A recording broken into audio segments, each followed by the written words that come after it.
Hello friends, welcome to chemo classes. Chemo classes में आपका स्वागत है।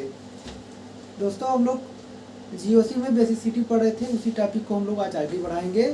और आज हम लोग एक बहुत ही इम्पोर्टेंट टॉपिक पढ़ने वाले हैं, concept guanidine type of bases. Guanidine base क्या होते हैं और उसके प्रकार, जैसे उसी में आएंगे उसी टाइप के होते हैं, एमिडीन होते हैं। इससे जान लीजिए बहुत ज़्यादा क्वेश्चन आते रहते हैं इस कंसेप्ट पे, लोग बहुत ज़्यादा इसमें कंफ्यूज रहते हैं ग्वानिडीन टाइप ऑफ बेसिस में। चाहे आप IIT जेई की बात कर लीजिए, चाहे जेई नीट की बात कर लीजिए, जैम की बात कर लीजिए, इन सब में ग्वानिडीन बेस पे जरूर क्वेश्चन आते हैं और इसमें स्टूडेंट गड़बड़ी कर जाते हैं। आज हम लोग इसी गड़बड़ी को अच्छे से समझेंगे जिससे हमारा एग्जाम में फर्दर गलती ना हो। ठीक है, आइए समझते हैं। तो हमारा आज का टॉपिक है ग्वानिडीन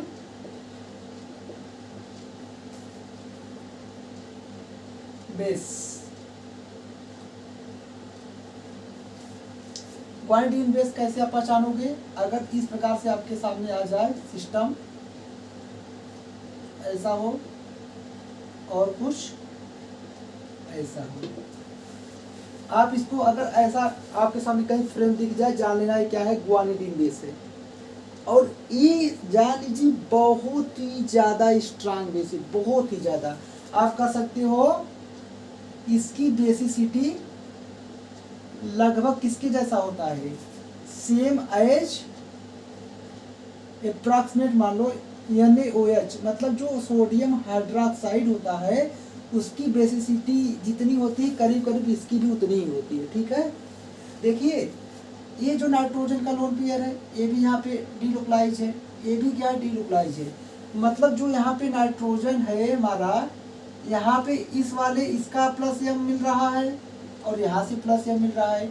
मतलब +M से यहाँ भी डोनेशन अच्छे से हो रहा है, इलेक्ट्रॉन डेंसिटी यहाँ पे आ रहे हैं और यहाँ पे जा रहे हैं। कैसे आएंगे? ऐसे तो आएंगे, ये यहाँ का लोन पेयर ऐसे होगा, ये बांड ऐसे शिफ्ट होगा, ऐसे यहाँ पे ऐसे होगा। बात समझ रहे हो? मतलब यहाँ जो नाइट्रोजन है हमारा, इसकी बहुत ज़्यादा इलेक्ट्रॉन डेंसिटी आ रही है। यहाँ +M से आ रहा है, यहाँ +M से आ रहा है।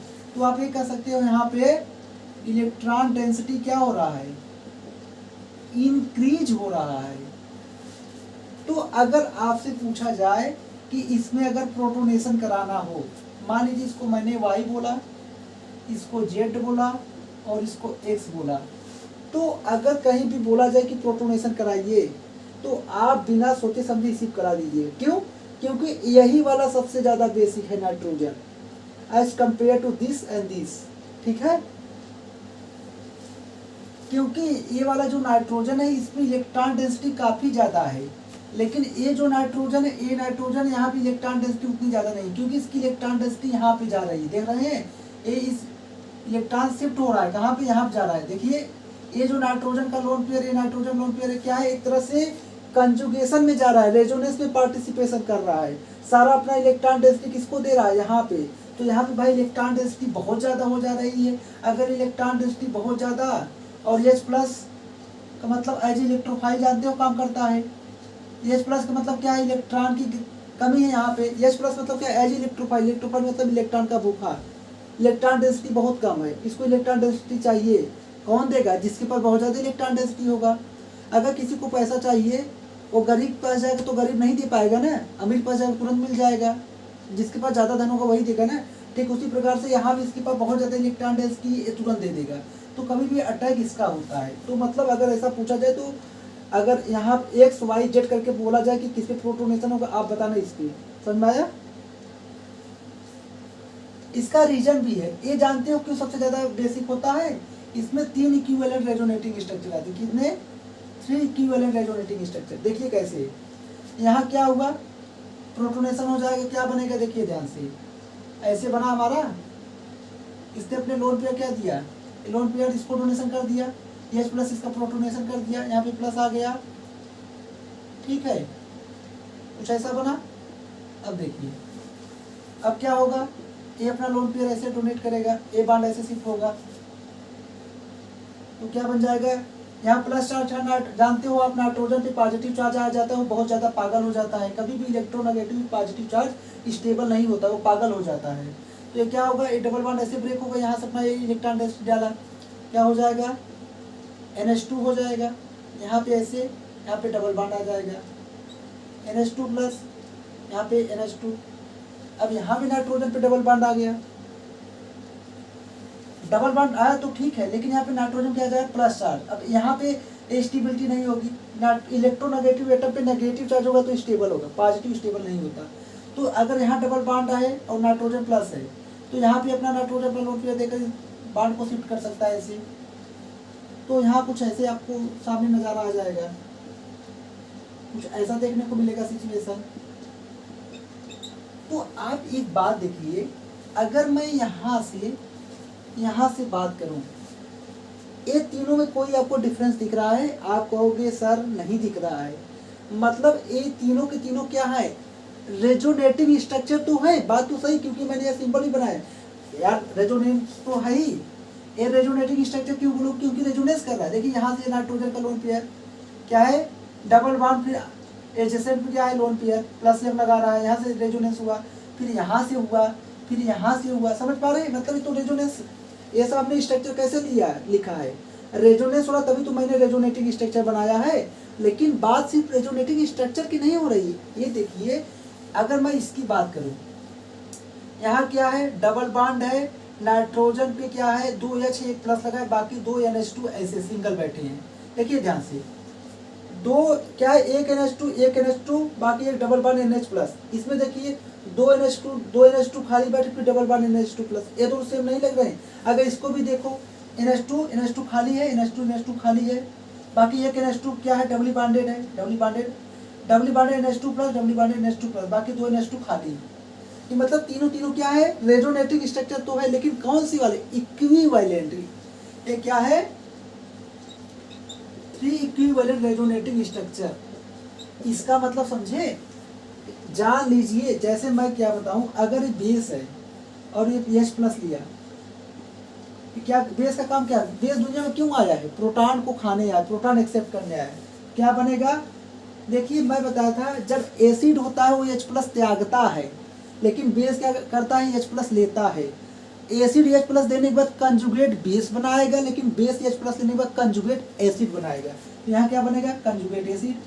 और यदि कंजुगेट एसिड की स्टेबिलिटी ज़्यादा, यदि जो हमारा कंजुगेट एसिड बना, यदि ये बहुत ज़्यादा स्टेबल है, तो बेस भी हमारा क्या रहा होगा, स्ट्रांग रहा होगा। और यदि कंजुगेट एसिड की स्टेबिलिटी ज़्यादा, यानी ये हमारा एसिड क्या रहा होगा, वीक रहा होगा।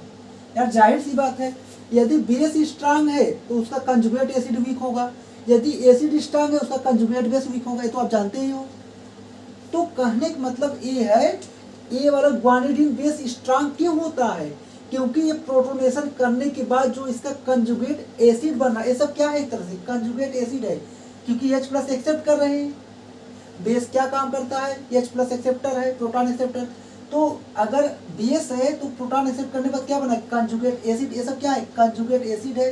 तो ये जो इनका कंजुगेट एसिड है, ये बहुत ही ज़्यादा स्टेबलाइज हो रहे हैं, किससे, रेजोनेटिंग स्ट्रक्चर से, वो भी किससे, 3 इक्विवेलेंट रेजोनेटिंग स्ट्रक्चर से, इसलिए बहुत ही ज़्यादा बेसिक होता है। बात समझ में आया, होप आपको ये सारा पिक्चर, ये कहानी सब समझ में आ गया होगा। मतलब ग्वानिडीन बेस बहुत ही ज़्यादा बेसिक होता है, ठीक है, समझ में आया। तो अब हम लोग अपना क्वेश्चन सॉल्व करेंगे, उससे आपको और अच्छे से समझ में आएगा।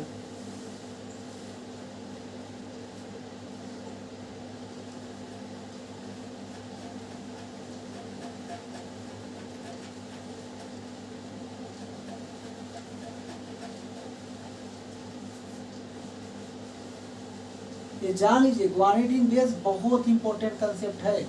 मतलब यह सबसे पहले से बहुत ही ज़्यादा बेसिक होता है, और इस ग्वानिडीन बेस से बहुत ज़्यादा क्वेश्चन आते रहते हैं, ठीक है।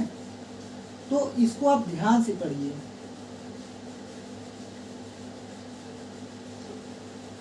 क्योंकि जब क्वेश्चन आते हैं कंपटीशन में इसी से ज़्यादा उठाते हैं, क्योंकि यहाँ पे स्टूडेंट कभी कभी गड़बड़ी कर देते हैं, कंफ्यूज रहते हैं। लेकिन आप अगर अच्छे से पढ़ लेंगे तो आपको कोई भी दिक्कत होने वाली नहीं है। तो आपके सामने पहला क्वेश्चन इस प्रकार से है। मान लीजिए अगर आपके सामने मैं ऐसा लिखूं, एक क्वेश्चन ऐसा बनाता हूं, ठीक है, और एक ऐसा आ गया,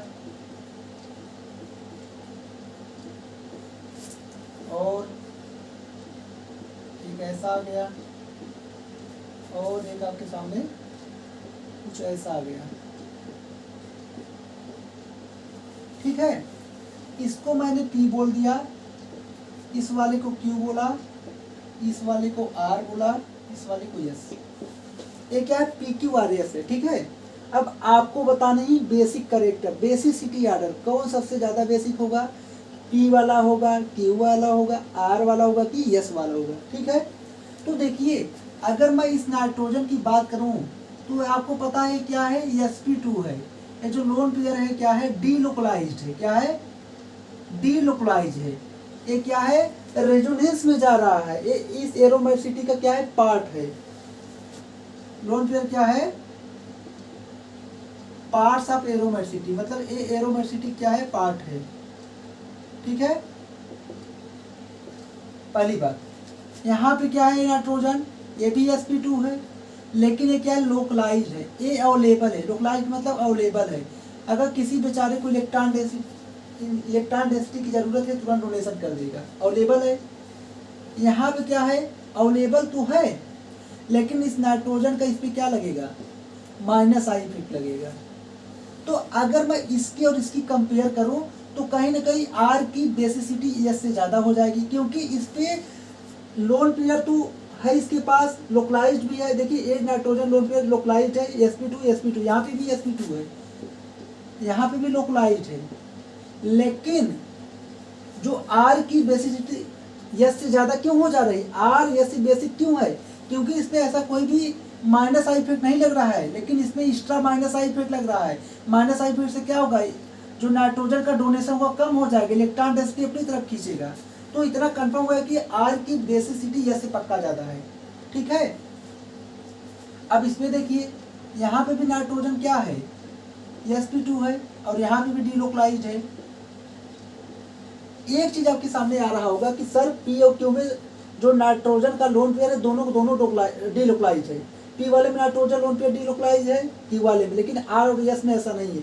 तो कहीं ना कहीं इतना तो कंफर्म हो गया कि R और S की बेसिसिटी P और Q से पक्का ज्यादा होने वाली, ठीक है। इतना समझ में आया। और मैं ये भी बता रहा हूँ कि कब इतना कंफर्म होगा कि R और S की P और Q से ज्यादा है, तो R और S में किसकी ज्यादा है, R की ज्यादा है सर।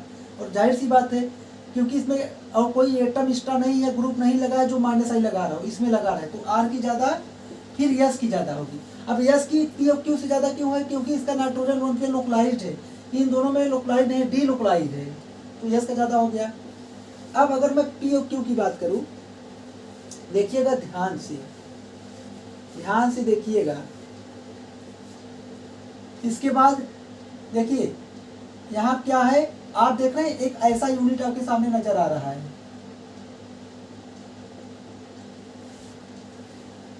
समझ पा रहे हैं। अभी मैं बताया किस प्रकार का यूनिट है, ऐसे तो कुछ हो रहा है नजारा। ये क्या है, एक तरह से ग्वानिडीन टाइप है कि नहीं, हाँ जी सर। तो आप इसको यहाँ मत रख देना, ये गलत हो जाएगा। कहीं भी ग्वानिडीन टाइप यूनिट आ जाए उसकी बेसिसिटी बहुत ज्यादा हो जाती है। तो इतना मान के चलो, ये जो Q वाला है तो सबसे ज्यादा बेसिक होने वाला है। अब मत कहना कि सर ये लोन पेयर डीलोकलाइज है, डीलोकलाइज छोड़ो, यहाँ देख रहे हो ग्वानिडीन यूनिट टाइप बन रहा है, बहुत ही ज्यादा बेसिक होगा। इक्विवेलेंट रेजोनेटिंग स्ट्रक्चर देखने को मिलते हैं, इसका कंजुगेट एसिड बहुत ज्यादा स्टेबलाइज होता है रेजोनेंस से। तो Q को सबसे पहले निकाल दो आगे, बात समझ में आया। आप जो R और S की बात रख रहे थे ऐसा नहीं करना गलती, Q को सबसे आगे रखो। अब बाकी यहाँ पे देखिए, यहाँ पे तो कोई ऐसा है नहीं ग्वानिडीन यूनिट वाला, यहाँ तो लोन पेयर डीलोकलाइज ही रहेगा, और एरोमेटिक पार्ट है, तो कहीं इसकी हिम्मत नहीं रहेगी डोनेशन करने की। तो Q का तो पक्का ज्यादा होगा, क्यों, क्योंकि ये ग्वानिडीन यूनिट है, ग्वानिडीन टाइप बेस, इसलिए बाकी आर्डर सेम रहेगा। बाकी P की आर्डर R और S से कम ही रहेगा, क्योंकि R और S में लोन पेयर डीलोकलाइज है, अवेलेबल है डोनेशन के लिए, इसमें अवेलेबल नहीं है। तो P को लास्ट में रखो। और आर और एस से क्यू को मैंने क्यू को ज़्यादा सबसे क्यों है, सारे में से क्यू का ज़्यादा क्यों है बेसिसिटी, क्योंकि इसमें ग्वानिडीन टाइप बेस बन रहा है, इसलिए बेसिसिटी सबसे ज़्यादा। और पी और आर एस में क्या है, आर और एस में लोन पेयर लोकलाइज है, इसमें डी लोकलाइज है, पी को लास्ट में रख दिया।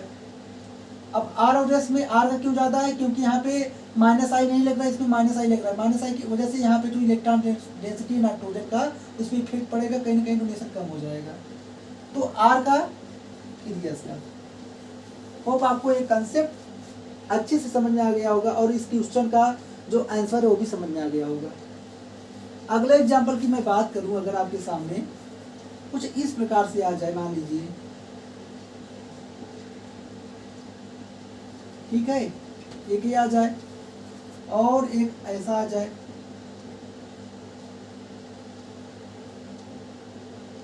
ठीक, और एक ऐसा आ जाए,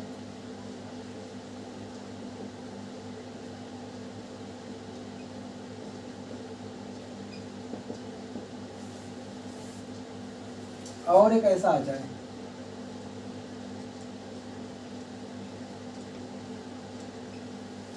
अब बताइए P Q R and S. अब पी क्यू आर एस में आपको बेसिसिटी बतानी है। देखिए ध्यान से, मैं बताया था कभी भी ऐसा टाइप आ जाए, इस प्रकार का फ्रेम आ जाए, NH2 आ जाए यहाँ, या देखिए अगर ऐसा यहाँ डबल बन NH हो, बाकी इस साइड में क्या हो, NH2 हो, ये तो पक्का ग्वानिडीन है, ये प्योर ग्वानिडीन बेस है। लेकिन अगर एक साइड NH2 एक साइड कोई अल्काइल ग्रुप हो तो वहाँ पे ग्वानिडीन टाइप बोलते हैं, उसकी भी बेसिसिटी ज़्यादा होती है, लेकिन सबसे ज़्यादा ग्वानिडीन बेस। तो देखिए ये वाला जो फ्रेम दिख रहा है ये तो पूरा ग्वानिडीन बेस है, सबसे ज़्यादा बेसिक होता है इन चारों में, और इसमें भी ग्वानिडीन टाइप बेस नहीं, इसमें भी नहीं है, इसमें भी नहीं है, तो बिना कहे सुने आर को सबसे ज़्यादा रख दो, इसकी बेसिसिटी क्या होगी, सबसे ज़्यादा। मैं एक्सप्लेन किया था शुरू में। अब देखिए यहाँ भी तो आ रहा है इलेक्ट्रॉन डेंसिटी, ये ग्वानिडीन नहीं है लेकिन ग्वानिडीन टाइप तो है, इसमें भी इक्विवेलेंट रेजोनेटिंग स्ट्रक्चर आएगा, इसमें 3 आते हैं, इसमें 2 आते हैं। तो भाई जहाँ पे इक्विवेलेंट रेजोनेटिंग स्ट्रक्चर आएगा वहाँ पे हमारा कंजुगेट एसिड क्या होगा, बहुत अच्छे से स्टेबलाइज हो रहा होगा। इस बेस का 3 इक्विवेलेंट रेजोनेटिंग स्ट्रक्चर आता है, इस बेस का जो कंजुगेट एसिड आएगा वो 3 इक्विवेलेंट रेजोनेटिंग स्ट्रक्चर से स्टेबलाइज होता है। यहाँ क्या है, 3 इक्विवेलेंट रेजोनेटिंग स्ट्रक्चर आता है, और इस वाले केस में 2 इक्विवेलेंट रेजोनेटिंग स्ट्रक्चर आता है।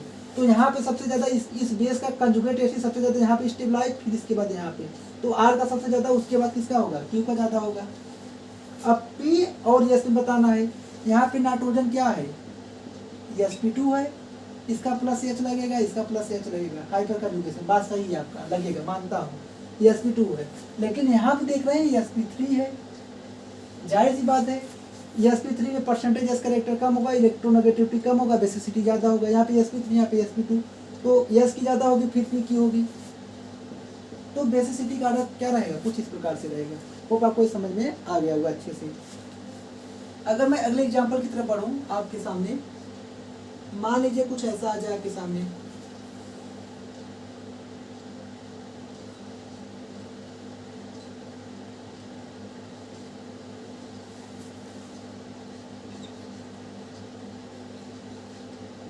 अब बताइए कौन ज़्यादा बेसिक होगा। यहाँ सिर्फ पिरीडीन है, यहाँ पे क्या है, क्यूनोलिन है, और आपको पता है जो बेंजीन हमारा लगाता है क्या लगाता है, माइनस आई इफेक्ट लगाता है।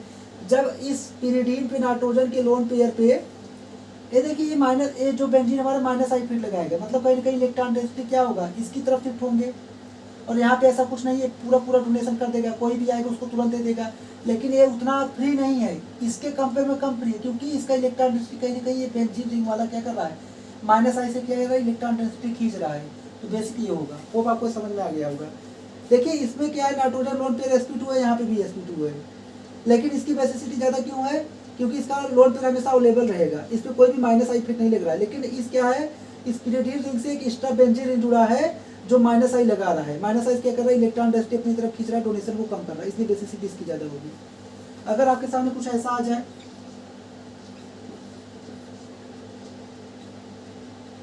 ठीक है, और कुछ ऐसा आ जाए,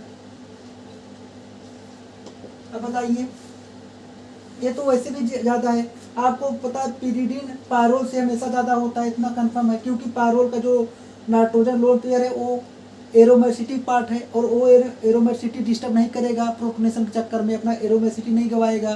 तो ऐसे भी यहाँ डोनेशन कम होता है, डी लोकलाइज है, लोकलाइज है, ये sp2 है, ये भी sp2 है, लेकिन ये लोकलाइज है, ये डी लोकलाइज, ऊपर से माइनस आई इफेक्ट और इसकी बेसिसिटी को कम कर दे रहा है, तो जाहिर सी बात है बेसिसिटी इसकी ज़्यादा होगी।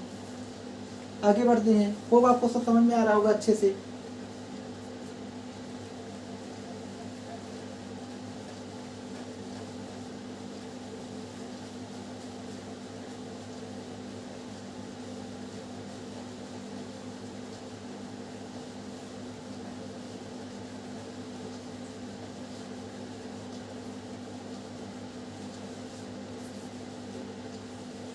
बढ़ते हैं अगले एग्जाम्पल की तरफ हम लोग।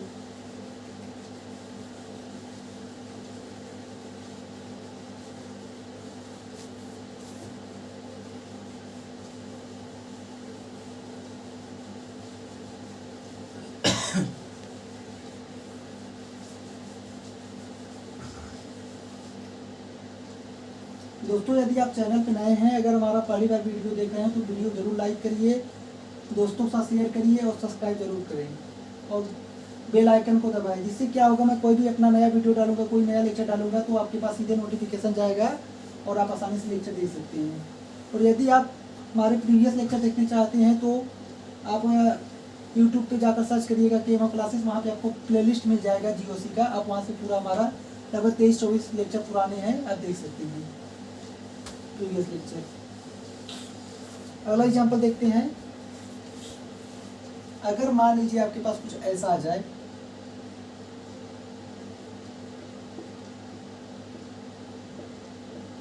ठीक है, और कुछ ऐसा आ जाए,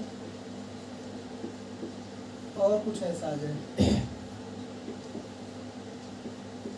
अब बताइए इसको P बोला, इसको Q बोला, इसको R बोला, अब बेसिसिटी बताइए या बेसिक कैरेक्टर किसकी ज़्यादा होगी।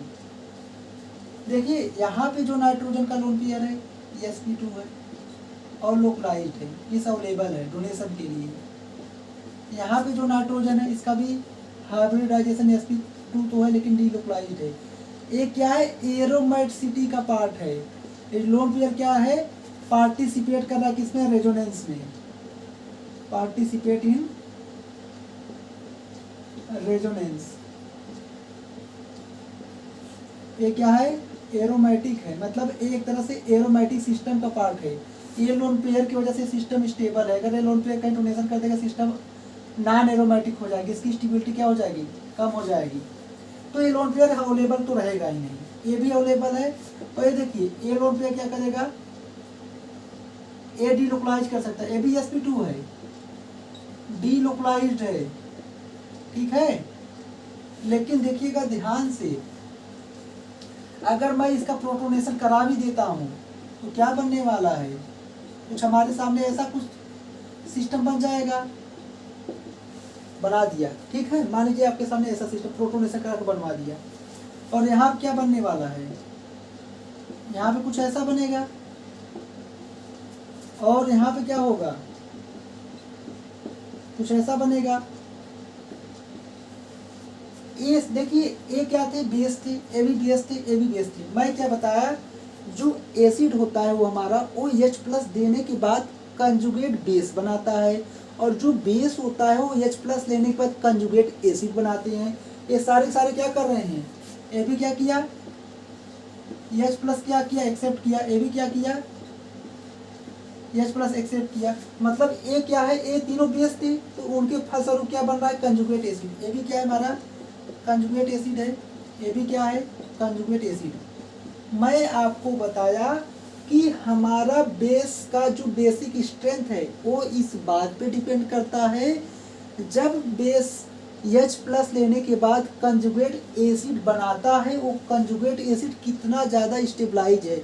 यदि कंजुगेट एसिड बहुत ज़्यादा स्टेबलाइज है, बहुत ज़्यादा स्टेबलाइजेशन मिल पा रहा है, तो पक्का वो शुरुआत वाला बेस हमारा स्ट्रांग रहा होगा।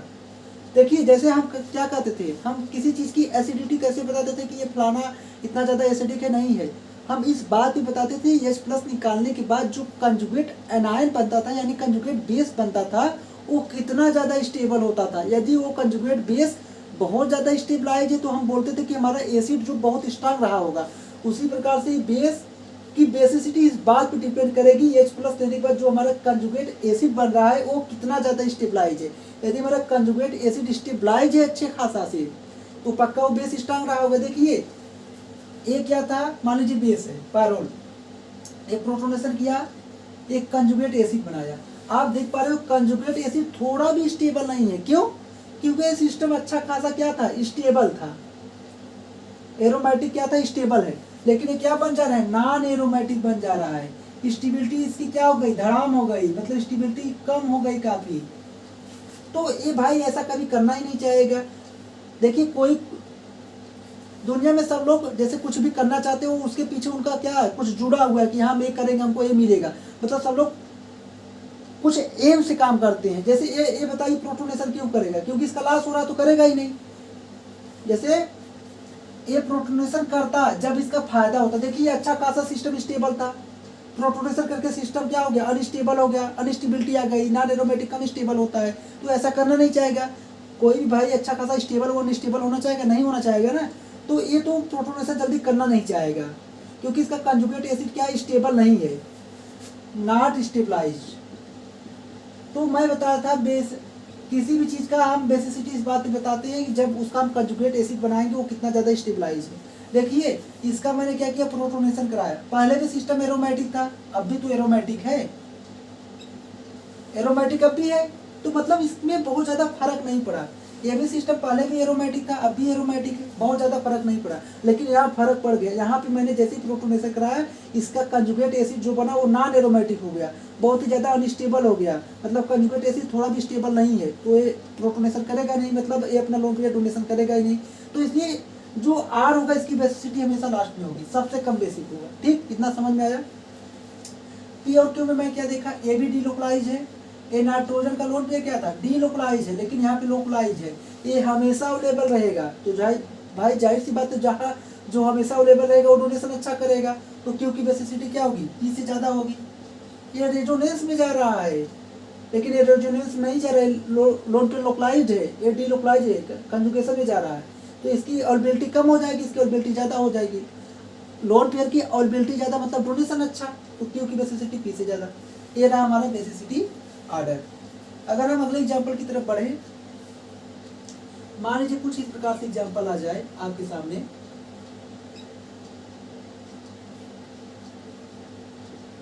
ठीक है, और कुछ ऐसा आ जाए, और कुछ ऐसा आ जाए।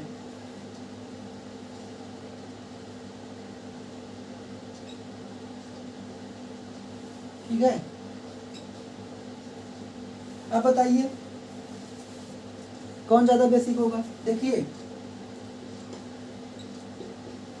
इसको 1 2 3 बोला, ये क्या है, sp2 है। ठीक है, यहाँ भी सब sp2 ही है, यहाँ पे भी sp2 है, बात तो ठीक है।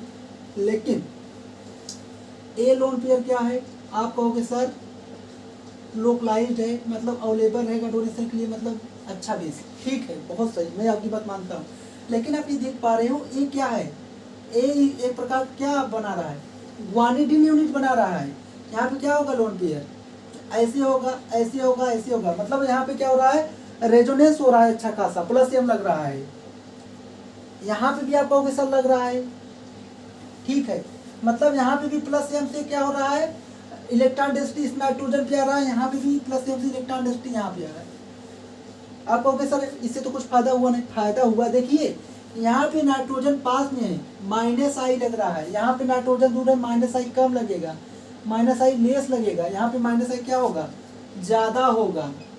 और एक चीज़ ये भी कंफर्म है, ए और ए दोनों क्या है, ग्वानिडीन यूनिट टाइप है, ये भी ग्वानिडीन यूनिट टाइप है। तो ग्वानिडीन यूनिट का हमेशा क्या होगा, बेसिसिटी ज़्यादा होगी पीरिडीन से। तो इन दोनों की पक्का क्या होगी, बेसिसिटी ज़्यादा होगी इससे। तो इतना कंफर्म है। 2 को हमें क्या रखना है, 2 को आप लास्ट में रख दो, 2 को हमने क्या किया, लास्ट में रख दिया, क्योंकि ये भी ग्वानिडीन यूनिट है, ये भी ग्वानिडीन बेस सबसे ज़्यादा बेसिक होते हैं, अभी मैं बताया, तो इसको मैंने लास्ट में रख दिया। अब 1 और 2 3 में किसकी ज़्यादा होगी बेसिसिटी?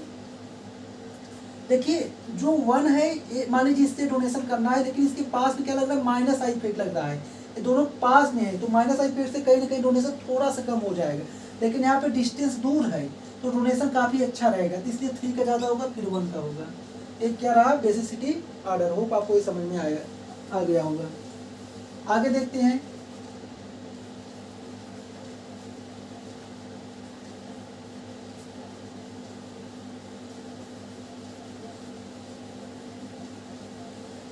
अगले एग्जाम्पल की तरफ बढ़ते हैं हम लोग।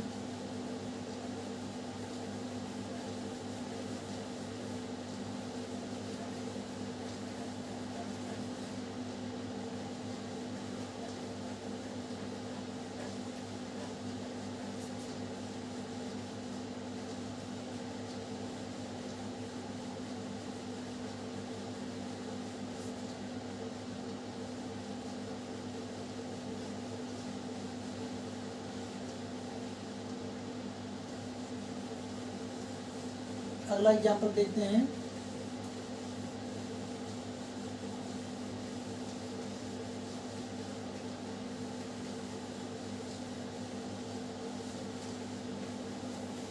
मान लीजिए कुछ ऐसा आ जाए आपके सामने,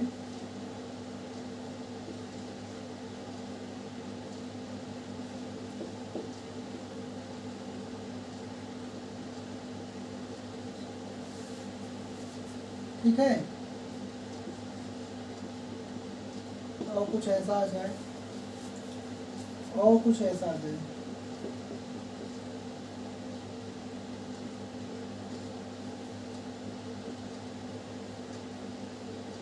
अब बताइए basicity order P Q and are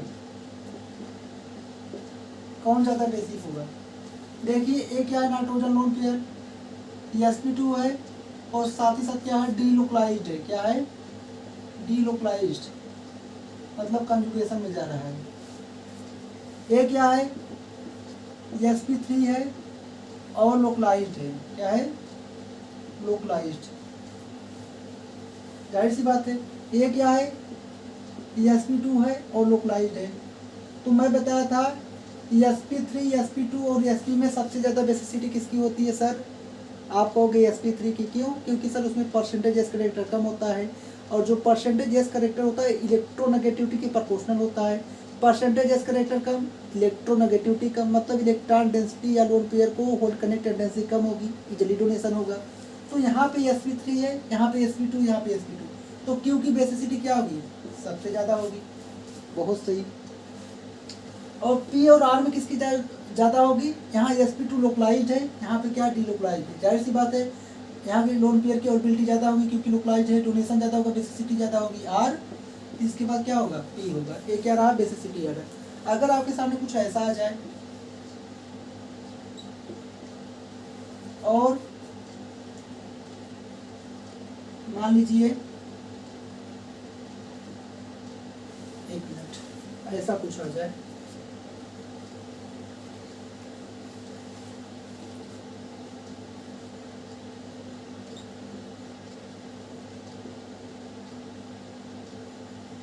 अब बताइए कौन ज़्यादा बेसिक है? आप कहोगे सर यहाँ पे sp3 है, बात तो सही है, sp3 है। यहाँ पर सर क्या है, एक तरह से ग्वानिडीन यूनिट है, इसकी बेसिसिटी क्या होगी? ज़्यादा होगी। यहाँ पे बहुत ज़्यादा इलेक्ट्रॉन डेंसिटी जा रहा है प्लस एम से, यहाँ क्या लग रहा है? प्लस एम लग रहा है, इसकी बेसिसिटी क्या हो जाएगी? ज़्यादा। अगर हम अगले एग्जाम्पल की तरफ बढ़ें, आपके सामने मान लीजिए सिस्टम ऐसा आ जाए, एक ऐसा है और एक ऐसा है, एक ऐसा आ जाए,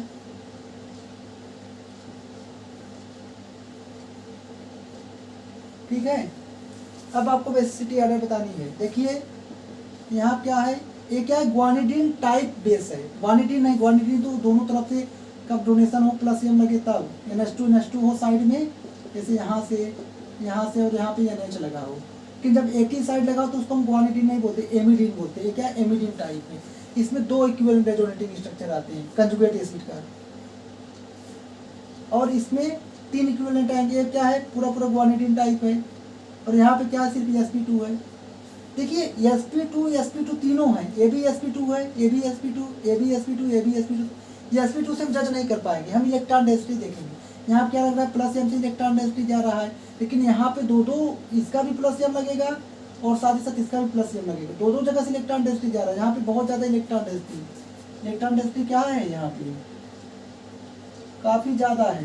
तो डोनेशन में क्या होगा, सबसे ज़्यादा होगा। तो अगर इसको P बोलूँ, इसको Q बोलूँ, इसको R, तो R की क्या होगी, सबसे ज़्यादा होगी इन दोनों में। यहाँ sp2 है और यहाँ पे क्या है, यहाँ भी sp2 है, लेकिन यहाँ पे प्लस m से इलेक्ट्रॉन डेंसिटी एक्स्ट्रा मिल रहा है। यहाँ पे क्या होगा, इलेक्ट्रॉन डेंसिटी ज़्यादा, डोनेशन ज़्यादा, तो क्या होगा, P का ज़्यादा होगा, फिर Q का ज़्यादा होगा। लास्ट एग्जाम्पल आज के लेक्चर का, मान लीजिए आपके पास कुछ ऐसा आ जाए,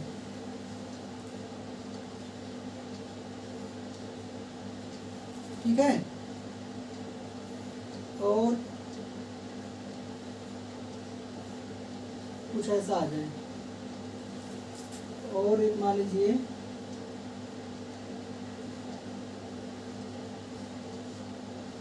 ऐसा आ जाए, और एक आ जाए आपके सामने